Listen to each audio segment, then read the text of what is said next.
আজিৰ সভাত অলপতে ভাষণ ৰাখি যোৱা নৱনিৰ্বাচিত সভাপতি UPPL-ৰ প্ৰমোদ বড়ো আৰু ইয়াত উপস্থিত আমাৰ বিভিন্ন বিশিষ্ট ব্যক্তিসকল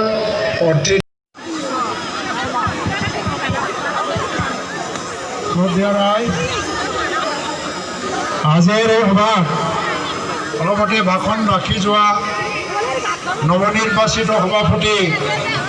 UPPL-ৰ প্ৰমোদ বড়ো আৰু ইয়াত উপস্থিত আমাৰ বিভিন্ন বিশিষ্ট ব্যক্তিসকল